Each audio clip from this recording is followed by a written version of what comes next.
Hey everyone, Paul Puckett here. It's funny listening. Well, I haven't listened to this intro yet because I'm recording it, but I'm not sure if I'm ever going to have one of those intros that go, "Welcome to the Paul Puckett Podcast here in Charleston, South Carolina." Anyway, so I'm probably just always going to use the music, and it's a little ditty that I've had for a long time, never really done anything with it, but maybe this is what I'm doing with it. Maybe it's always been in my mind just for this exact moment. But let's get on with it. I'm back here in Charleston. It's early July or almost mid-July, and I just got back from a week in Bozeman, Montana with my whole family. When I say my whole family, wife, Sarah, daughter Piper, and my father-in-law was with us for a few days on the front side of the trip. We did 8 days total, and it was awesome. There's nothing like leaving the hot, muggy paradise of Charleston and going into that just crystal clear air of 45 degree nights and 72 degree days. At least while we were there, that's what it was. A little cooler than normal, but still, it was amazing. There's nothing like getting that week out in the mountains. It almost feels like it adds 3 weeks to your life. And we're back though, and we had a great time. First time for my daughter to see the mountains, and we caught some trout, and she got to see that. She's touching fish now, which is a big breakthrough. Used to, she'd be anywhere from 10 to 20 feet away from said fish, whether it's a bass, trout, or redfish. So it's a lot of fun watching her grow up and do these new little just steps forward on all these little things. She loves critters and plants. She picked flowers. She and my wife would hang out and pick flowers while I was fishing. So I got every other day I'd get about an hour or two on the water. It was definitely primarily a family trip more than a fishing trip. But as fishermen, we figure out a way to weasel in an hour or two of fishing here and there. And I also, the main thing is we stayed with our friend Jim Klug for a few days, and then stayed out in Big Sky at his place, and he was just unbelievable. He's been such a great friend to me over the last, 15, 20 years. And so what a great host to let us come invade his place over July 4th. And we had a great time. And he took us on a little private stretch on the Gallatin River. That was awesome. I caught a few nice browns. And then we went out to Hebgen Lake and hung out with his family and some friends. And then we made it to Big Sky for 3 or 4 days. And that was kind of the end of a trip where it was just Sarah and Piper and I. It was awesome. What a good time. And found some big bugs, some big old stony flies. The eats were few and far between because I think that hatch is kind of over. But caught a few fish on that, broke off a couple. I had one big fish when I did the hook set. It broke the tippet connection. There was just so much aggression and force. And when those fish eat a big salmon fly, it's like throwing a baseball in the water. It's the coolest sight, the coolest sound in trout fishing, in my opinion. It's unbelievable. And so we ended the trip, and then the night before July 4th, Jim and I, as we did every night, kind of stayed up a little bit later than everyone else. And had drinking some red wine, talking about fishing, and just the conversation was just fun, good, natural, good flow. And then I decided to break out the recorder, which always changes the dynamic of a conversation a little bit. It almost kind of turns to business. All of a sudden, I wish I had pressed record an hour before, just because we were talking about such fun stuff. And the conversation, even when the record button was on, was still great. But it's just funny how it does change, but that's all right. And Jim was a good sport, and I asked him some questions about traveling, fly fishing in general, and how he started Yellowdog, and just things you should or shouldn't do when you're traveling. So I think it's about 40 minutes. So I hope you enjoy it. It's just a good, clean, simple conversation in Jim's living room with a bottle of wine and some good times. And just wanted to thank Jim again for the hospitality. We had such a fun time, as always, in Bozeman, Montana. So thanks again for listening. Hope you enjoy it, and holler at me with any questions you might have about any ideas for future podcasts, guests, what have you.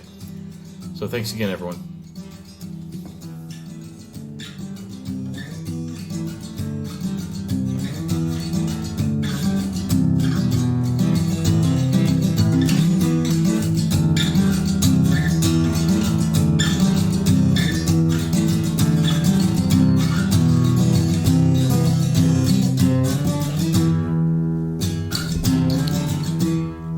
Sitting in Jim Klug's, I guess you'd call this little TV, little dining, little den, if you will. Kind of a lounge. Yeah, it's a solid little lounge. And I had told Jim a couple days ago that I planned on doing a little podcast with you. And I'd kind of let it go by the wayside because the natural flow, just hanging out, talking and bullshitting just kind of seemed like if I got the recorder out, it'd kind of be forced, but we decided to go ahead and do it. And appreciate you letting me do that, and appreciate you letting me, with my family, stay here at your place in Bozeman. It's been an awesome couple days, and we had a blast today. I've got my father-in-law, I've got my daughter, and I've got my wife here, so thanks for letting us do the Puckett family invasion. That's easy, man. It's so good to have you here.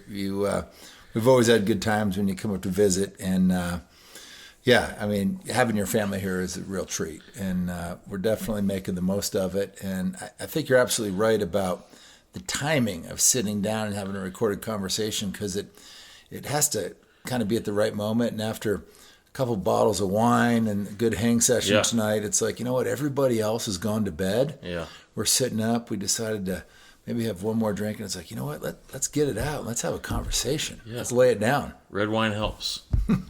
Definitely. Yeah, so I mean, we've been sitting here talking about, a bunch of stuff.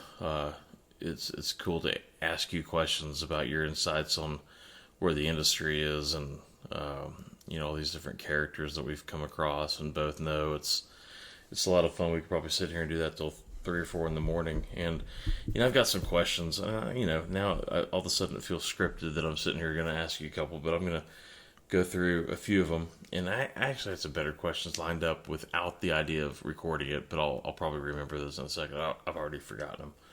But I would say, what was one of the questions I thought of on the airplane on the way here was what was one of the first locations you guys checked out as being under the name Yellowdog Fly Fishing Travel? Like, what was on your list as far as we got to go maybe represent this place? Well, when I started the company, it all began in Belize for us. Okay. And it was more that I had been drawn to Belize. I was spending a lot of time down there. And this was way before I thought about starting a booking agency or any kind of formal type offerings. I was just hanging out down there a lot, and developed this affinity for the country, and had some great friends down there, and was spending a lot of time at these locations. And a good buddy of mine at the time was a guy named Logan Gentry. And Logan, he was my age. We met on a trip when I was down fishing at El Pescador Lodge when the Krugers, Jurgen and Kathleen, still owned it. This was late 90s. Logan had just graduated from Vanderbilt.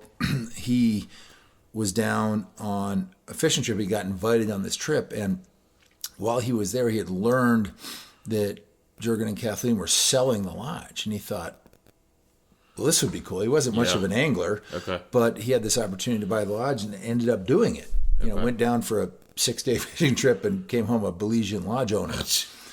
And we became fast friends, and we're spending a lot of time together. And long story short, I had been sending a lot of people his way, and not on purpose or not thinking I was going to start a booking company. Just people had heard I was spending a lot of time. Word of mouth. Yeah. They'd be like, oh, this guy knows Belize. He's been in Belize a lot. They would call and say, hey, I've got some friends. Where should I go? Or, I'm looking for a specific guide. And I just started sending a lot of people down there, like you said, kind of word of mouth. And Logan was the one that finally sat me down. I was working for Scientific Anglers at the time when it was owned by 3M, and I was pretty miserable. I didn't, I liked. So this was that during that phase. Yeah, and I liked the job, but I was stuck in St. Paul. It wasn't like my thing. And Logan sat me down one day when we were down at the lodge, and he's like, "Man, you ought to think about like starting a booking agency." And this is like late 90s. Yeah. Okay. And at first I was like, no way. There's, this was when players like Kaufman's Streamboard was huge. Frontiers, a lot of big players. I was like, it's crowded. There's nothing I could add to this or do differently. But it sparked kind of a thought for me about starting a book company. And the more I looked into it, I thought, there's some opportunity here to do things a little differently, focus, on a little more, personal customer service, maybe, build something up small. But it all started in Belize. So that's the long answer to your question. No, that's where cool. it began. And actually, that kind of spawns another question I had that I had written down. So, and I'll probably explain in the intro who Jim is when I get home and kind of do. You're like, wait, who's on your show? Who's this guy? Who's this guy? But yeah, Jim, co-founder of Yellowdog Flyfishing Travel Agency, whatever the formal word or name for it is here in Bozeman, Montana, and you're coming up on 25 years. But the next question was, when you guys started it, did you see other companies like Frontier and some of the other travel agencies adapting and having to do stuff differently to compete with you guys? Because I feel like you guys kind of like kicked ass pretty well right out of the gate. It was interesting when you say you guys. You guys was myself and my dog at the time. Okay. When I started, it was literally a one man, one dog operation. Okay. That was the first couple of years, and then started kind of growing slowly from there. I think at the time, and let me preface this answer by saying I have nothing but huge respect for all of the companies that came before we did, and the big players that really helped kind of launch this whole aspect of the industry. Again, the Kaufmans, the International Anglers, the Pan Anglers, the Frontiers. I mean, these guys were pioneers. They did amazing things. The Fly Shop, Mike Michalak, all these guys that did it before Yellowdog came on the scene. And they were amazing. I'm ignorant to a lot of that stuff. No, but they paved the way, right? I mean, they were doing it back in the days pre-internet when you would like mail checks to Belize, with customer deposits. I mean, I can't even imagine how these guys did it, but I have huge amounts of respect for these guys. That said, when we started, I think our timing was such that we kind of came onto the scene when some of these big players had gotten kind of complacent. Okay. And I always say, like, when we first entered the picture and kind of emerged, these guys should have stepped on my neck. They should have said, no way, we're not going to allow this competition. We're going to block them out or box them out. And they didn't. And that allowed us to gain momentum. And then from there, we kind of never looked back.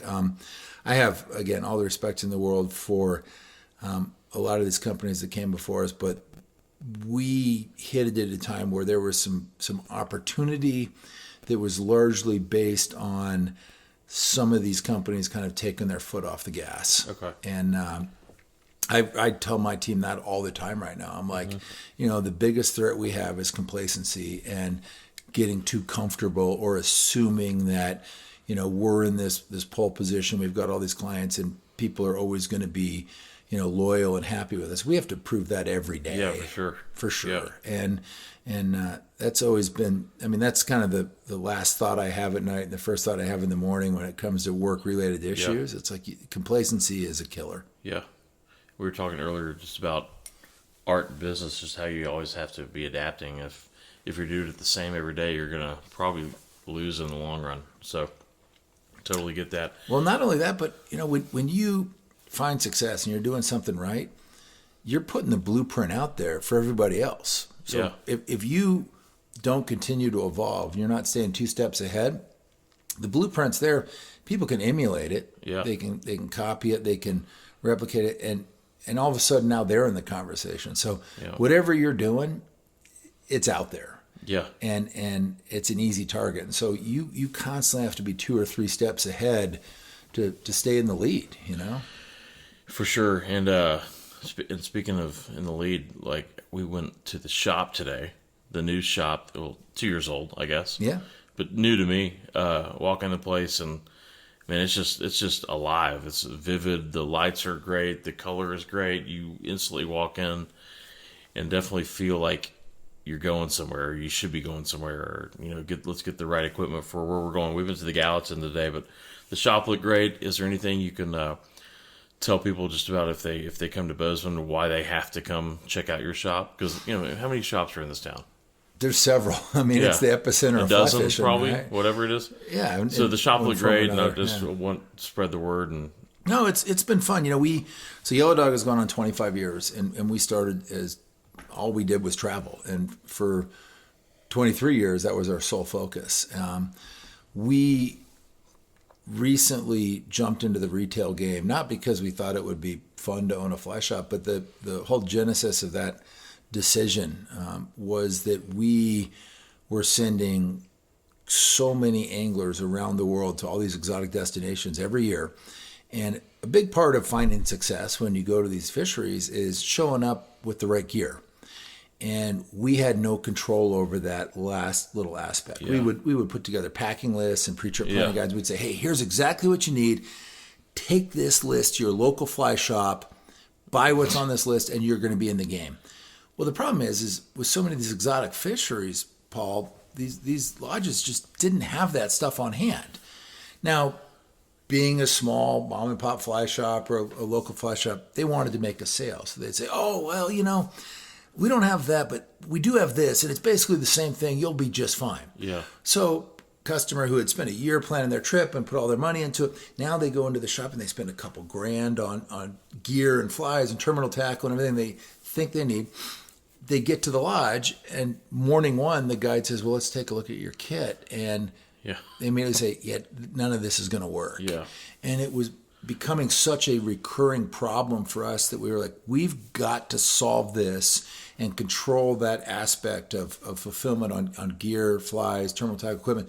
That in the end, and we explored all kinds of different options to try to solve this problem. But in the end, for us, we had to jump into retail to have direct control over that. And we bought an existing shop, a great shop that had been in business for 23 years. We rebranded it Yellowdog Flyfishing. That's now the name of the shop as well as the travel company. But our goal was to maintain the legitimacy as a kick-ass Montana fly shop here in Bozeman. Mm-hmm. But the whole goal is, we've created what is the fly shop for the world of fly fishing. So if you're going Arapaima fishing or Golden Dorado fishing or GT fishing or, Taiman fishing, wherever you're going, we have it. We have the flies, we have the equipment, we have everything you need that is, curated. It's in touch with what the guides and the lodges want. It's relevant, it's up to date. And whether you book through Yellowdog or you maybe have booked on your own, but you're going to these destinations, you can come here to find exactly what you need.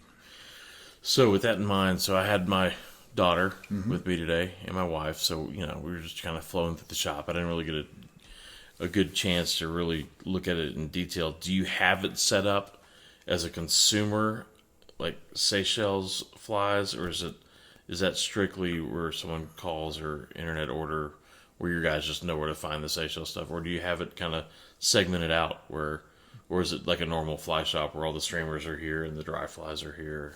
It's kind of a combination of both, really. I mean, we have. I wish I had been able to look at that a little bit better today. Well, we'll do it. You're here for a few more days, but no, we have a little bit of both. I mean, we have different sections that are kind of geographically and regionally based. But the cool thing is, and this is what we have built for the online platform, is now you can go to our website. Again, let's pretend you didn't even book your trip through Yellowdog. Okay. You're just off the street. You Googled, hey, I'm going to this particular destination. I need some information. We pop up. So then you go to the website. We've built a platform where you say, okay, where am I going? Well, I'm going to go to Belize. Okay, for most e-com offerings, oh, great. Okay, we're going to sell you the Belize fly selection. Yeah. Well, listen, Belize, for being a tiny country, there's a lot of diversity there. And the difference between northern Belize and central Belize and southern Belize, it's huge. Yeah. So you then say, okay, I'm going to Belize. And then it filters down and says, well, where in Belize?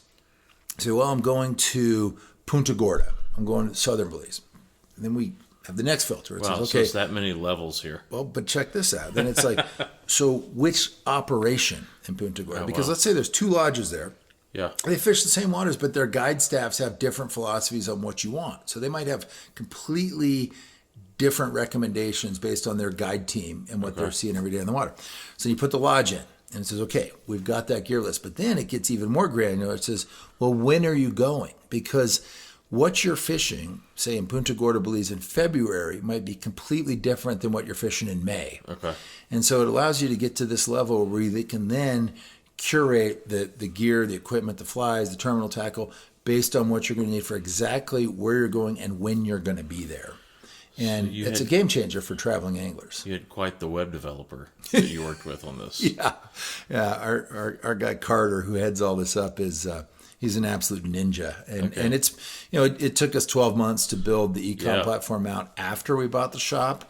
And I believe we've created something that didn't exist prior to the launch of this e-com platform. But we want to be the fly shop for the world of fly fishing. So no matter where you're going, we have the relevant information, the up-to-date information, and the availability and the product on hand. Because you know how it is. You go to the shop, like, we don't have that, but we could special order it for you. Well, we made the commitment. We have it. Yeah. And so if you're leaving on Thursday and you call us on a Monday, it's like, yeah, we'll get it for you. Yeah, that's awesome. So, you've been to so many places around the world last, not just 25 years, your whole life. So, and with my experience in the places I've gone, I've come to find that I enjoy the aspect of traveling and the things that surround the fishing as much as actually catching the fish. And I'm assuming that you've probably gotten to that point too for as many places. Would you be able to go to Belize and not even fish and be just as happy? Yeah, absolutely. Okay. And I don't think 20 years ago I would have been able to. Yeah. But yeah, I think you go through this evolution as an angler, and I've written about this before, and we've talked about it in a lot of our literature. It's like, when you first find your way to fly fishing, you're like, I want to catch fish. Yeah. And then the next phase is like, okay, I've caught fish. Now I want to catch big fish. Yeah. And then, you continue to kind of evolve, and it's like, well, now I want to catch difficult fish. I want to catch steelhead, or I want to go after permit, or I want a 3-digit tarpon. How can I make it harder and harder and harder? And then eventually you kind of come full circle. It's like, I just want to be where fish are. I just want to be in these places. And I really think that the coolest aspect about fly fishing and especially destination angling are the places that this sport takes us. And it's oftentimes, Paul, places that we never would have found our way to these areas or these communities or these fisheries or these ecosystems were it not for fly fishing. Fly fishing is the reason we're there. Yeah. But then eventually you get to the point of just this appreciation for where you are. And it becomes less about catching fish. Chasing fish is the reason you go. Sure. But it's not the reason you enjoy the trip. It just becomes about the places that fishing takes us. Yeah, I've come to find out more and more the older I've gotten that I just, like today, for example, you took us to a little stretch on the Gallatin River. And, I'm soaking in the whole idea that my daughter is seeing these things for the first time. And you told Keith and I where to go. We went up there. I caught, 4 browns, a few whitefish, probably within 30 minutes. And I knew that we were there for 3 hours, whatever the time frame. I knew it was going to be 2 to 3 hours. I caught those fish in 30 minutes. I went back, sat in the chair, and just sat there, had a cold beer, and listened to the river, and I was 100% content. And I've caught so many fish in my days that I probably would have fished for 30 minutes, even if I hadn't caught anything, and gone back to that chair and just enjoyed the scenery, knowing that I'm where the fish are. I don't have to catch every fish in the river. And maybe that's just what we get when we grow older. We don't have that. Maybe the competition of you in nature kind of dwindles a little bit, and where you're just content on just enjoying the moment. And that's what I did. It's an evolution, though, right? Yeah, sure. You don't, as a young person, find your way to fly fishing and immediately have that mindset. No way. It takes a lot of years. It's almost like the, David Carradine, like kung fu mindset. Like you don't start that as young grasshopper, right? No. Like you have to kind of find your way there. Because we're so good that I'm sitting in that chair because I know that I could be out there catching fish. Maybe that's it. Maybe that's what I need to start figuring out. Maybe I'm not fishing as much anymore because it's supreme confidence. Exactly. Is what it is. Yes. Yeah, I could catch 8 more fish. I don't need to catch 8 more fish. Yeah, I'm going to give him a break today. I'm going to do him a favor. Yeah, see, I'm becoming one with the fish. That's right. I up there in the room that we're in, there's a like piece of artwork that I know that Ian did, and it says your 80-second permit, either 60-second or 80-second permit. One of the is that true? That was a gift that my business partner Ian, is an incredible artist, gave me years ago, and I don't know how he found out what that number was, because this is a number I never talk about. Okay, and it's also I don't count anything in fly fishing other than permit. Yeah. And for me, it's always been like I have this handmade journal that my wife actually gave me back when we were dating, and it's the only thing I've ever recorded in fishing is permit. And, sure. You know, and I'm guilty of that too. Yeah, and like what I've caught, who I was with, the guide I was with, where I was, the fly I was using, the conditions, and it's just I've journaled my permit fishing. I haven't journaled anything else in my life, but it's just been like a thing for me that I've written down, and I've never shared that with anybody, so I don't know what kind of sneaky. Do I need to edit this then? Yeah, but Ian found out something kind of relevant years ago. Okay. I don't believe in talking about it because I think it's bad luck. Okay. But I will say this. I will say that I hit a milestone that had always been a goal of mine from the first time I kind of discovered permit and became really addicted to it a while back. Okay. And now I might be done recording it, because I always felt like if I could ever hit that number, that would be not it wouldn't mean anything to anyone but me, but it would just mean, like, if you think about all the time you spent trying to get to that number and the places it took you and the people that you got to share the boats with and the guides that you were privileged enough to fish with, like, to get to that number, there was a lot of time well spent. And for me, once I hit that, I was like, all right, that's like, I could check that box. Awesome. And well, then we'll keep the number. We're not going to define what number. No. I threw out a couple options there. We'll just keep them. What's funny is with permit, I love permit fishing, and I love it so much that I could sit up there for 6 days straight and not catch a permit, and go back a month later and do the same thing. And I'm to the point where I've gone 4 fishing weeks, which is 6 days out of that week, where I haven't caught a permit. Oh, yeah. And I'm fine with it. And the thing is, and I've got my buddies who are like, man, you're due, man. You're going to get it. You're going to get it. And I just want to be like, dude, I'm not really thinking that straight. Like, I'm fine if I don't catch one. I want to catch one, but I'm okay if I don't. And I've gone 4 straight weeks now without catching one. Now, I did catch my first Atlantic trigger in one of those weeks, which I kind of consider that a permit to me, because those damn fish have eluded me for 10 years. They're also the Pink Floyd early years of game fish. They're just like weird as shit. And you're like trying to figure out a trigger fish. Good luck. I know. And they're so spooky there. It's just crazy. Super technical, super hard. Yeah. Awesome. I finally got it. It was really cool. I'll never forget that fish. And speaking of trigger fish, I've been super fortunate to go to the Seychelles a couple times, and that's by far my favorite fish in the Seychelles. Are those mustache triggers and the yellow margins. The peach face, the yellow margins. Yeah, they're incredible fish, and they're hard. They're hard. They reward good fishing. For sure. When you put it all together and deliver. They occasionally eat, and then it's game on. Yeah, it's awesome. And you can see their character. They're all different. They're all unique characters. Super quirky They have these fish. Weird little. The way they interact with the fly, it's like they know that you're going to pull it twice. You're going to try to eat it, and watching them try to eat the fly. There's nothing. Unlike any other fish, no other fish is quirky as they are. I totally agree. Have you done what's the other place where you can? It's in the Middle East. Oman. Okay. Have you done that? Yeah, not yet. Okay. We had a really cool itinerary lined up when COVID hit, but Yeah. I'm gonna Alec Gerbeck and I are going over there this year. Oh, you are? This fall. We're gonna be over there That with, looks with cool. Nick Bowles. Yeah, we're super excited. And that's just trigger fishing, right?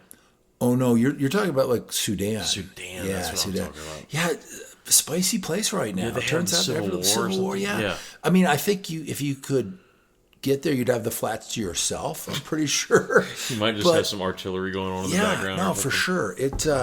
Okay. It is I'll finish this one. kind of difficult right now for, I think, the recreational angler. I mean, Okay. I'm all for adventure fishing, but like for us, we're not really sending clients to Sudan right now. Yeah. Yeah, sadly. And what's the Oman deal? Where's that? Oh, the Oman. I mean, that's pretty easy. That's just a hop, skip, and a jump from Dubai, and that's Nick Bowles' operation that we work with over there.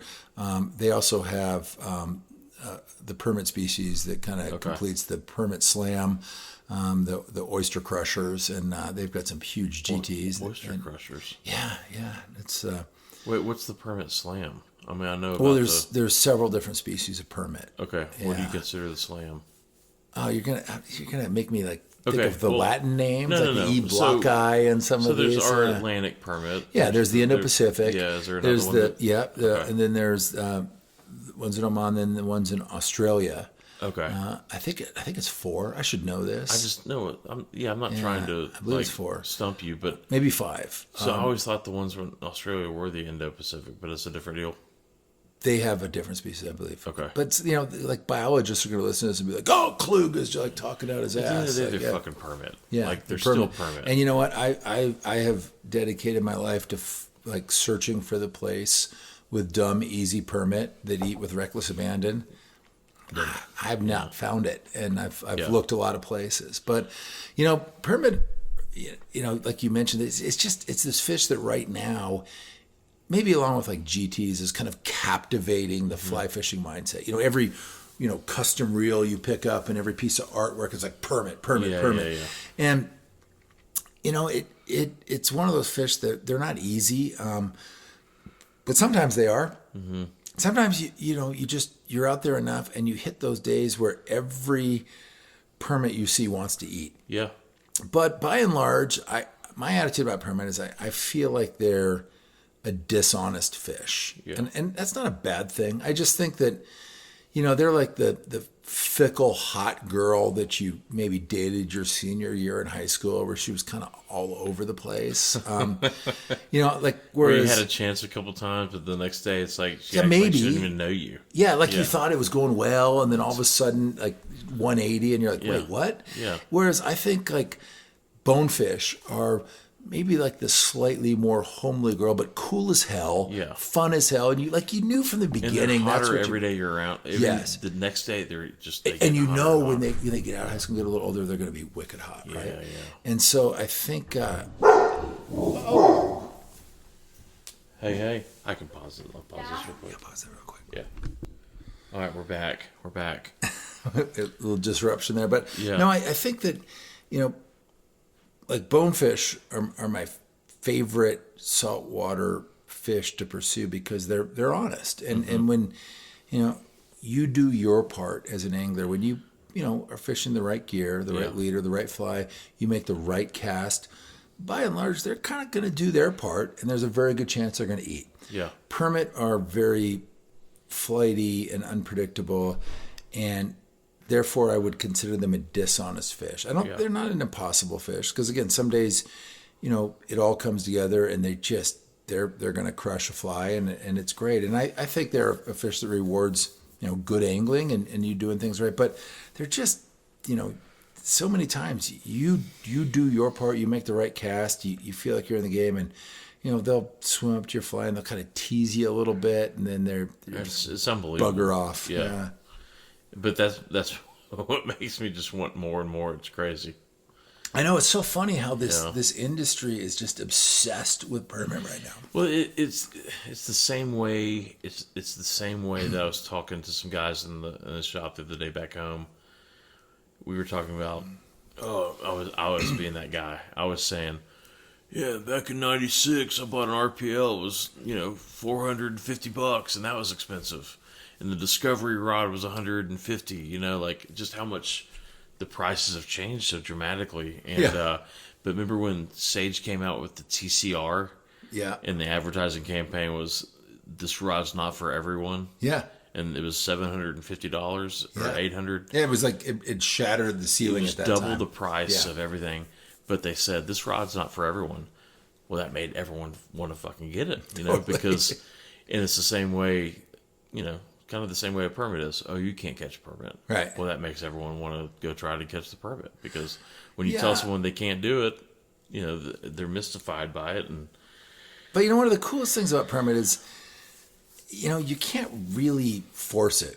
Well, actually, I don't know. Sometimes you can't. I mean, the funny thing is, I agree with you. Yeah, but I mean, like, you got to pay your dues. Yet at the same time, we'll get like a never ever first time client who goes down and A, they don't really understand how special catch and permit is, and B, they don't care. Yeah. So they'll come back like, it was a great trip. I got 7 of those. What do they call them? It's like a permit or something like that. I'm like, wait, you got 7? Like, they were like they were. I mean, they were easy. It was like brim fishing. Yeah, yeah. And then we have clients that have been trying for like 10 years to get their first permit, and it's still eluding them. And I do have this philosophy about permit fishing, Paul, where I believe that your mindset as an angler with permit should be, you know what? I'm gonna stop getting nervous about it. I'm going to stop freaking out. I'm not going to get buck fever every time a guide puts me on the fish, because you go into it with this mindset of like, you know what?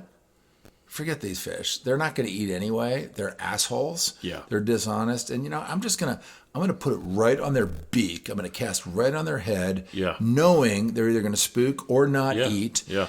And when you stop kind of giving a shit about like wanting it so bad, all of a sudden you relax, you fish better, your cast is better.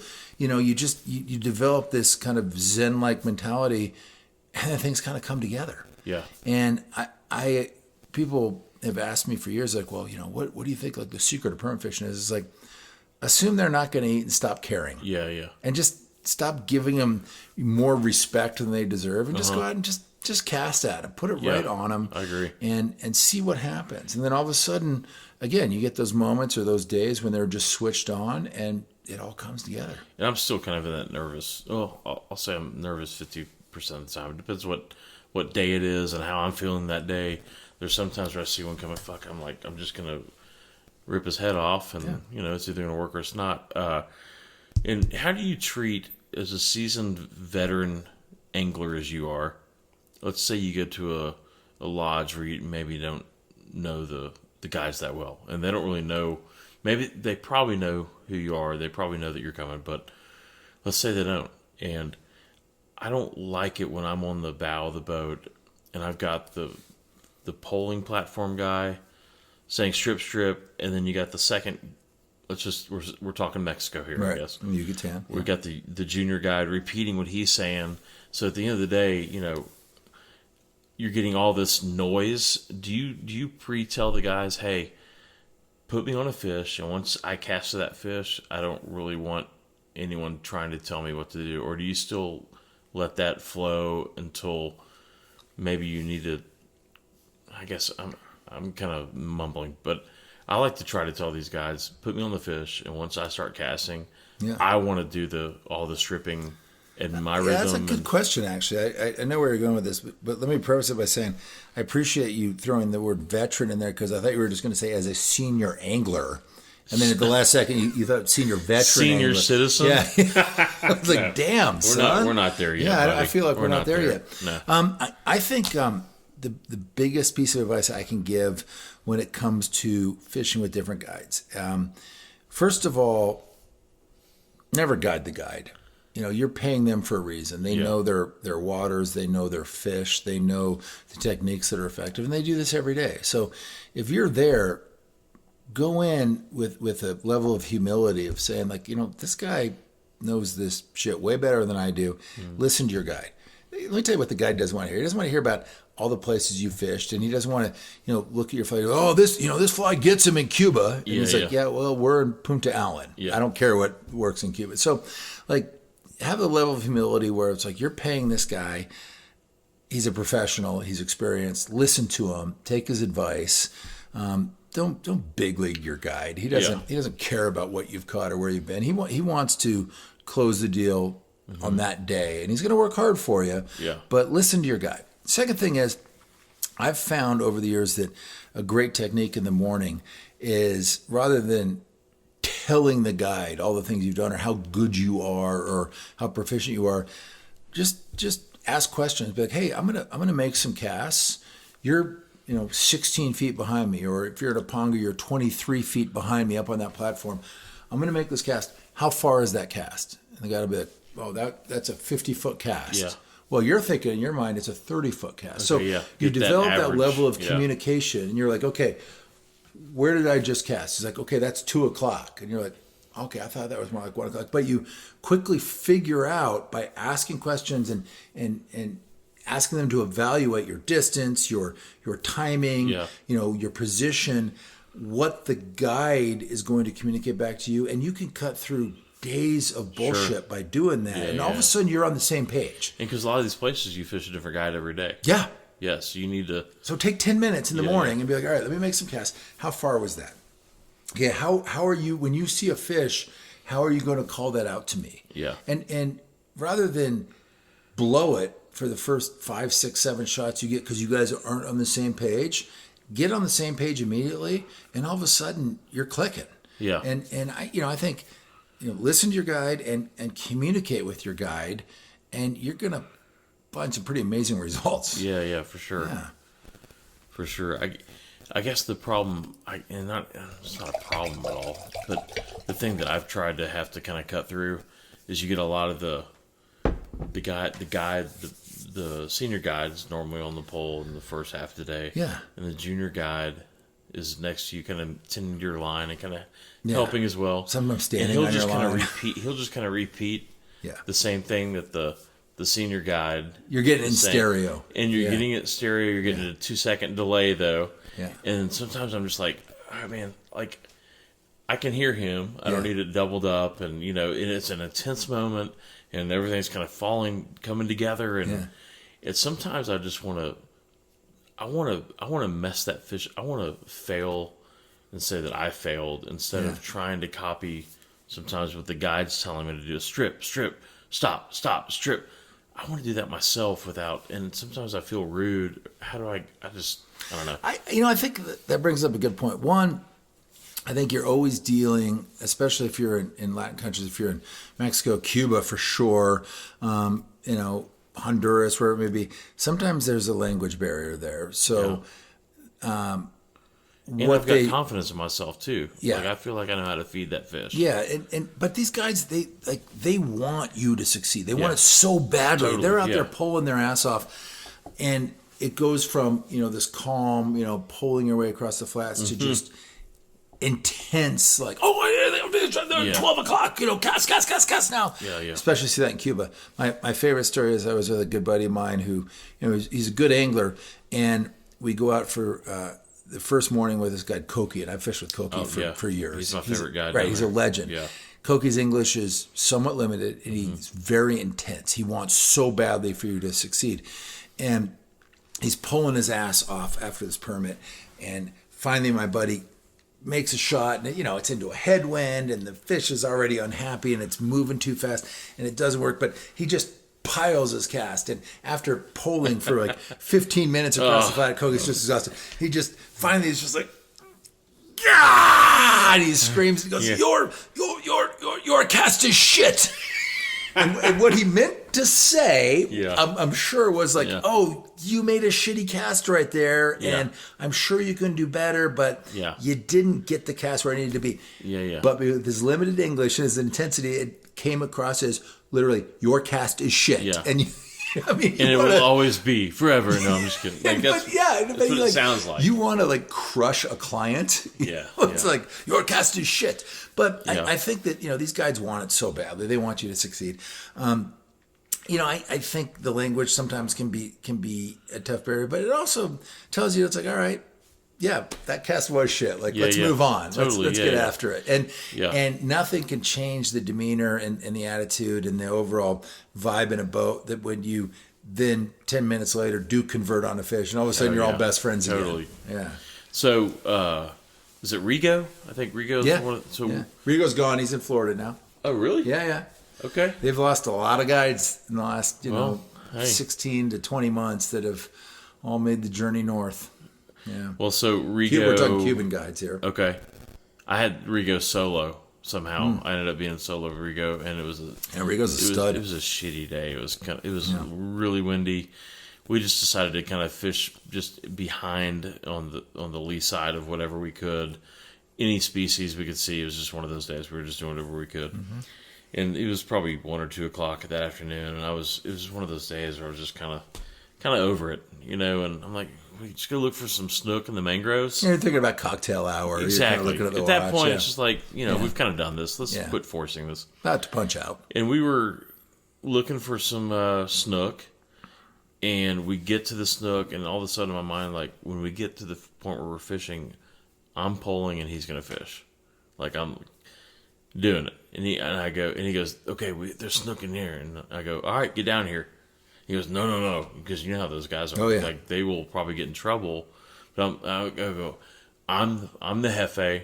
You're fishing. I'm pulling. Yeah. And he's kind of looking around to make sure there's no boats around, and he's really nervous about this, and I could tell. But the second he put the rod in his hand, man, I think I'm asking him, like, when's the last time you fished? And I don't know if he's lying or not, but he said 3 or 4 years ago. I don't know. Maybe he means with the client. Right. I'm sure he's fished. Yeah. With his buddies and stuff. But so in my mind, I'm thinking this guy hadn't casted a rod in 3 years, and he put a laser. Yeah, he's throwing darts out there and just nailing it. Under 3 feet under the mangroves, like, doing the skip where I have this picture. It's one of my favorite moments I've ever had traveling internationally fishing. Getting that picture of him holding this like 35-inch snook, It was awesome. It was like so cool. And the grin, the smile on his face. One cast. Yeah. 3 feet under the mangroves, ripped him, pulled him out, and it was so cool. It's always a class move as a client too, when you let your guide or insist that your guide pick up the rod and jump on the back, because no one ever does that. Yeah. And when you do, as you said, they're always hesitant. They're like, no, you're here to fish. And you're like, look, I'm done. Like, insist upon it.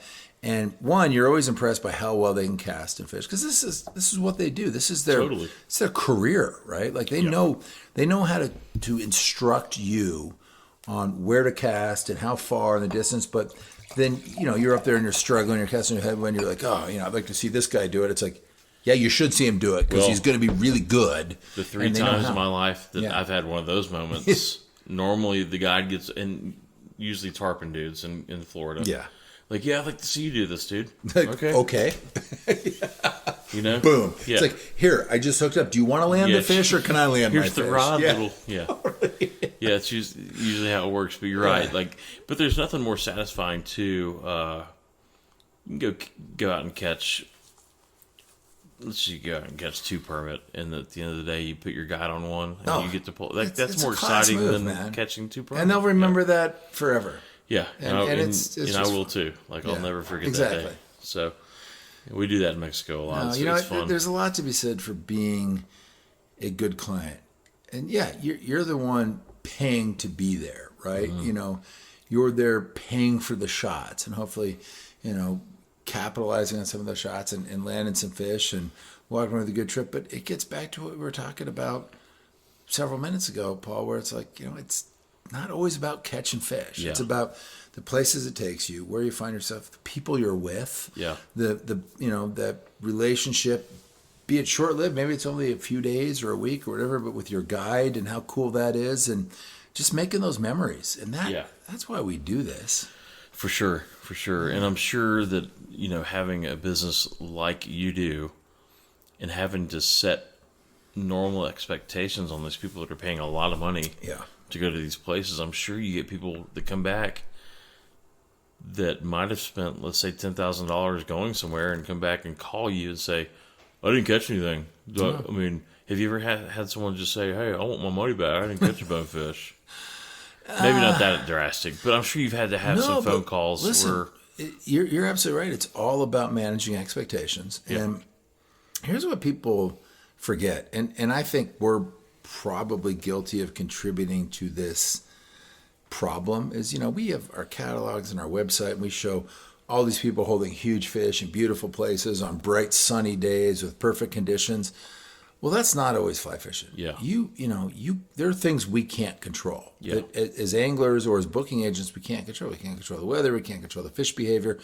We can look at tide charts and we can, look at, historical averages on specific seasons and what happens. But at the end of the day, as a traveling angler, you have to be okay with being dealt a shit hand every now and then. Because here's the deal, especially in saltwater. Let's say I'm going to do 10 saltwater trips in the next 10 years. Here's what I can, not guarantee, but here's how I think that's going to work out. You're going to have 3 of those 10 trips are going to be epic. Mm-hmm. They're going to be phenomenal. It's like keeps you coming everything back for lined more. up. Everything just, You're going to have 4 of those 10 trips. They're going to be okay. You're there for a week. You might have at a couple days. You had some days that weren't good. And then you're going to have 3 complete dog shit trips where the weather just kicks you in the nuts and it's tough. And that's the law of averages, man. And you have to be okay with that. And if you're not, here's the deal. Stick to golf. I was about to say go play golf. Go play golf because you know what? Yeah. Golf's easy. The ball's always there. It's always right in front of you. Yeah. That it's predictable. And fishing and destination angling and saltwater angling especially is anything but predictable. You hope for the best. You have lofty expectations. You want that again, 3 out of 10 trip scenario where things are just firing and it's awesome. But it's not always going to work that way. And if you're not okay with that, this might not be your thing. Yeah. And you're right. Like it does work out like that because the way I get through it is if I've had 2 trips down, let's just say the Keys, and these normally when I do the Keys, it's only 3 or 4 days at a time, and they've been 3 or 4 days shit, 3 or 4 days of shit. I know that the next trip's going to be amazing, and that's just how normally it works out. If you've had 2 crappy weeks, you're going to have incredible fishing the next trip, typically. And it's just you got to be an optimist as a destination angler. Yeah, you got to always be like, all right, this one didn't work out though, but the next one's going to be great. Yeah. And it might not be, but then there's the next one. And it's the law of averages. Eventually you are going to not only get great conditions and, the perfect setup, but you're going to have those days where things are just on. You're firing and everything comes together and you're going to be like, this is why I do this for these particular days. And that's what makes them special because they're not easy. They're not automatic. And you might pay a lot of money. You might put a lot of prep time into it, but that guarantees nothing. Yeah. The other thing that you need to do too is you need to put your time in to be ready. The biggest thing we talk about all the time with our clients at Yellowdog is,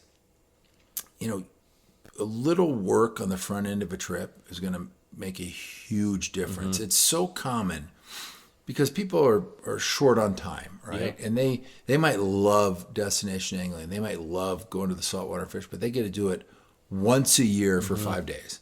Yep. And so they finish that trip and the rods go back in the tubes and the gear goes back in the closet. Yeah. And the next time that rod sees the light of day is morning 1 of the next trip a year later. Yeah. They haven't picked it up. They haven't practiced. They haven't put any prep work into it. And so the first 3 of those 6 days are spent just struggling and trying to regain the feel. Getting the rust off, Yeah, knocking the rust off. And it's like, just practice a little bit. Pull it out. Keep the rod rigged on your back porch and go out there when it's a little bit windy and just practice your casting, your delivery, your distance, your accuracy. And show up like ready. Be in the conversation on morning 1. Yeah. And I was blown away when we were in Farquhar. We were fishing with Irish, old boy Irish. I can't remember his. That's the name that stuck with me. Yeah, that's what everybody calls him. I said, do people come here to the Seychelles that have maybe never casted a fly rod? And he said, you wouldn't believe how many people. Now, Americans, it's a little harder for us to get there than people from England. I guess they get a lot of people from Europe. South Africans, a lot of Europeans. South Africans. So it's still a long journey for those people, but not as long for us. But I can't imagine going to a place like the Seychelles. Yeah, spending the money, taking the time. Yeah, and going to buy the the 9, 10, 11 weight rod that you might need when you're there, Mm-hmm. and have never casted a fly rod. Yeah. So It happens. Yeah, It's shocking. He's absolutely right. There's a lot of people that do crazy. that. And, it's like turning 16, getting your driver's license, and being handed the keys to a Ferrari. Yeah. It's like, for sure. good luck, and That's a good. and analogy, for sure. you might be able to drive it down the road, but you are not going to be able to take full advantage of that experience. It's the same thing with destination angling. You're going to these places, just do a little prep work and show up ready. Yeah. People ask all the time. That's our most common question. Like, well, all right, Jim, I want to, how do I prepare for this trip? It's like, man, this is simple. Practice your casting. Yeah. Well, okay, but aside from that, I'm like, no. That's No, it. practice your casting. Like, do that, Yeah. and everything else will come Even together. if it's in your front yard or just Yeah. grass, whatever, just do it. Yes, just get in the zone, and you'd be shocked at how few people actually Yeah. listen to that advice and do it. Yeah. Yeah. Well, we'll start tapering this down. I guess my last question is, I don't even know if it's really a question, but I'm fortunate to live in a place, Charleston, South Carolina. Yeah. It's got great fishing. What's it like to just go to these amazing places and know that you're returning home to Bozeman, Montana? I mean, does it make you appreciate your backyard that much more the more you travel, just to know that you have an amazing fishery back here? No, for sure. I mean, Montana's amazing, and we have incredible resources all throughout this area, all throughout our state. Yeah, I mean, your home waters, your hometown, it's a pretty special place. I decided early on that I was going to pick a spot where I wanted to live and have a lifestyle I wanted, and then I would kind of figure out what I was going to do from there. For And sure. when I talk to young kids that maybe are into fly fishing and they're in college and they're like, I'm thinking about a career in fly fishing, can you give me any advice? I always said, I'm like, figure out where you want to live, and start there. And so to answer your question, Paul, I think, there's no place I'd rather be living than in Bozeman. I love it here. I love the amazing access we have to these incredible rivers and all these resources that are right in our backyard. And I am fortunate enough to travel to some pretty incredible destinations. I've found very few where I would be like, I would live here. Yeah. Very few. I mean, like, I would put like New Zealand in that category. Yeah, I'm like, I could actually stay and be just fine That's here. still on my list of places. But no, for me, like, you do a trip, you have an amazing experience, you appreciate where you are. But I'm always pretty excited to come back to Montana, no doubt. Well, one thing, like just feedback from Keith and Sarah's, they've said just how nice your kids are. They're just low key, and they, like, when we left tonight to go to dinner, Gus goes, I hope you all have a really nice dinner tonight. And Keith thought that was just incredible. And all the thing that Sarah has said, because we get in the car, we talk about, you just talk about these things. And Sarah's like, it blows my mind how they just kind of come up with the plan as it just kind of rolls. There's no plan.